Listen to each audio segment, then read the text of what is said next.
Ano yung boss? Parking boss, may bayad tayo dito. Bayad na ngayon. Dati araw-araw ko nagpapark dito. Wala nang naniningil ah. Siguro noon. Ngayon, nakalaya na ako. Mas ba't ano kaso mo?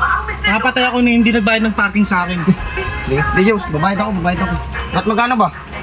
3 hours 50, overnight 150. Sige, 3 hours lang. Naman dito. Madali ka pala kausap eh. 3 hours lang yan, may paparking dyan iba. Sige. Ay, hindi boss, wait lang. Mag-ano na lang pala ako. Mag-overnight na lang ako kasi baka mamaya hindi rin ako sigurado. Mag-overnight na lang ako. Ano? Very good, very good. Ito lang. Tama. Tama.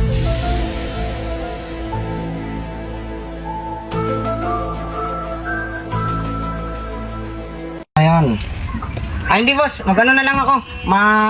Ano na lang pala ako kasi aalis din ako. Baka mamaya, sabi may papark pa rin dito eh. Mag 3 hours na lang ako. 3 hours? 3 hours na lang. Kuning sundaan. 3 hours 50. Sakto. Tama, alam mo, maluloko nyo ako ah.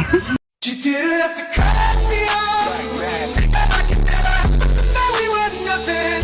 I don't even need your love, but you treat me like a stranger, and I feel so loved. Bobo!